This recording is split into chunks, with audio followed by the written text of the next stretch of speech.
जुने जे टोलेजंग जी वाडे होते, माड्या होत्या, या माड्यामध्ये एक धान्य साठवण्यासाठी विशेष व्यवस्था केलेली होती. ही व्यवस्था जी आहे धान्य साठवण्याची, तुम्ही जर वाड्यामध्ये आले तर तुम्हाला ते धान्य कुठं साठवलं हे डोळ्याने अजिबात दिसत नव्हती, कारण ती अंडरग्राऊंड होती.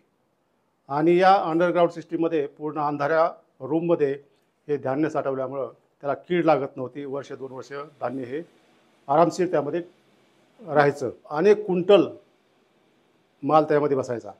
तर अशीच एक जुन्या जमान्यातली धान्य साठवण्याची सिस्टीम म्हणजे ग्रेन स्टोरेज, त्याला बळद म्हणतात. ते बळदची माहिती आपण घेणार आहोत. तर मी या वाड्याच्या मध्ये आलेलो आहे आणि ही त्यांची बैठक व्यवस्था आहे. या बैठक व्यवस्थेच्या खाली अंडरग्राऊंड एक धान्य साठवण्याचं स्ट्रक्चर आहे, म्हणजे बळद आहे.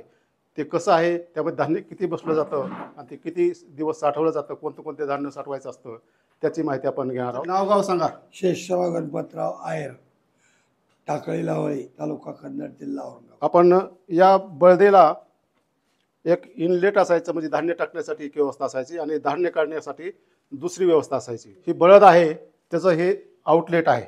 म्हणजे धान्य ज्यावेळेस काढायचं असतं आपल्याला, त्यावेळेस तुम्हाला या आउटलेटमधून तुम्हाला ते धान्य काढायचं असतं.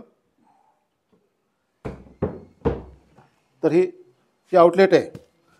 हे पहा, एकदम एकदम अंडरग्राऊंड स्ट्रक्चर आहे हे.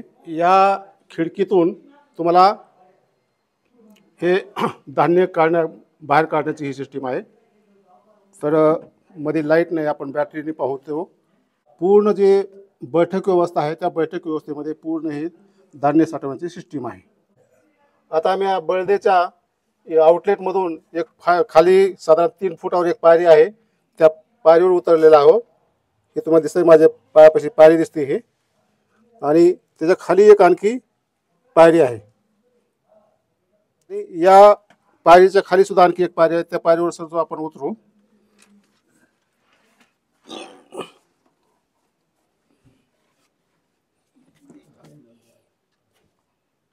ही दुसऱ्या पायरीवर मी उतरलोय, म्हणजे साधारणतः 6 फूट खाली उतरलोय मी. आणि या 6 फुटाच्या खाली तुम्हाला दिसून येईल ही ग्रेन स्टोरेज स्ट्रक्चर आहे, म्हणजे याला बळद म्हणतात. पूर्ण या खाली ही सगळी बळद आहे. इथं धान्य साठवलं जायचं हे पूर्वी. म्हणजे त्या बैठकीच्या एका बाजूला ही एक बळद आहे आणि बैठकीच्या दुसऱ्या बाजूला एवढीच जागा जी आहे ते पण बळदेचीच आहे. आणि यामध्ये आता धान्य कोणतं कोणतं साठवलं जायचं आणि किती साठवलं जायचं याची माहिती आपण आज घेणार आहोत. आता हे जर सिलिंग पहा कसं आहे, विटाचं एकदम कमान केलेली, विटाची कमान आहे, एकदम गोलाकार कमान आहे. आणि याच्यामध्ये काय व्हायचं की टेम्परेचर अजिबात वाढत नव्हतं. बाहेरच्या हवेमधलं बाष्प पण मध्ये यायचं नाही. त्यामुळं धान्यामध्ये कुठलं बाष्प न आल्यामुळं, कुठला आणि थंड ह्याच्यामध्ये राहिल्यामुळं हे धान्य अनेक वर्ष टिकायचं, कीड लागायची नाही त्याला. म्हणजे जुन्या जमान्यातली ही स्टोरेज सिस्टीम आहे. आता आपण वर चढू.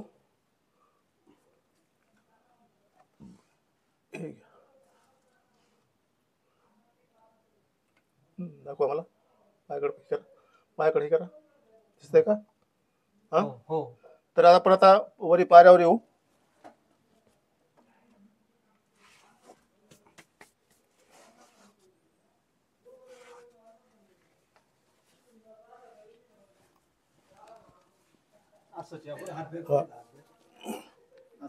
एकदम निमुळत हे आउटलेट आहे.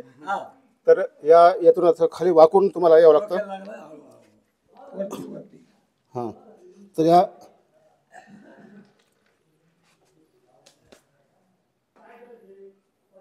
बॅटरीलावर आता आपण त्याचं धान्य बाहेर काढण्याचा मार्ग म्हणजे आउटलेट पाहिलं, परंतु जे त्याचा धान्य टाकायचं जे इनलेट आहे, ज्यातून आपण धान्य त्या पेवामध्ये टाकायचं किंवा त्या बळदीमध्ये टाकायचं, ते कुठे आहे ते आपण पाहू. असं या. तर या रस्त्याच्या इकडे एक बळद आहे आणि या बाजूला एक बळद आहे. तर काका, आता आपण धान्य साठवायची आगळ पाहिली, हो ती मग ती हो. धान्य जिथून बाहेर काढतात हो. ते पाहिलं, पण तू त्या आगळीमध्ये धान्य किती कुठून टाकायचं ते? धान्य इथं होल आहे याला, इथं होल आहे इथं होल आहे. हा.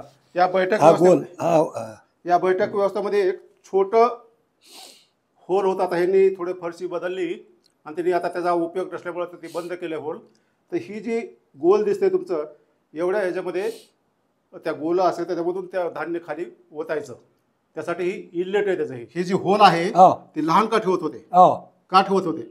लहान म्हणजे प्रेशरनं खाली धान्य जाण्याकरता. प्रेशर जाण्यासाठी. होल जर मोठा असता तर मग चौकडं पांगलं नसतंय, पण त्याला प्रेशर जास्त प्रेशर राहावं हां आणि धान्य हे पूर्ण खालच्या कोठीमध्ये हां पूर्ण भरले राहावं. बरं. त्याच्याकरता ते एक प्रेशरच्या दृष्टीनं होल या इतका बारीक होता. लहान होतं. म्हणजे तो होल होता 2 इंची. हां तिकडे बघा. 2 इंची होल असल्यामुळं बारीक प्रेशरनं धान्य जायचं बरं आणि कोपऱ्या कपऱ्यात बसायचं. बरं. म्हणजे त्याला हाताने हे करायला नाही, वडावं. शेवटच्या टप्प्यात हाताला तिकडं गेलं हां मग हाताय तो पण हातायचा नाही. बरं बरं. आणि आणि अशी शेक लागायची ना, हां हां मग शेक लागता लागता लागता लागता ती पसरायची ती. नंतर मग आम्ही लाकडाने त्याला थोडं थोडं असं केलं. पसरायची ती. प्या- तर याच्यामध्ये कोणते धान्य साठवत होते? याच्यात गहू, हं. ज्वारी तिकडे बघा. हं. हे 2 धान्य जास्त. हां हरभरे नाही. नाही हरभरावर कुठे हरभरा खाली नव्हते ठेवीत. नव्हते. हां. कशामुळे? जवशी सुद्धा नाही, कारण जवशी ही चोपडी असते. जवशी ही चोपडी असते. हां जवशी जर तुम्ही खाली ठेवली हां आणि माणूस जर बाजारात उतरला हां तर तो बुडू शकतो. बोलू शकतो.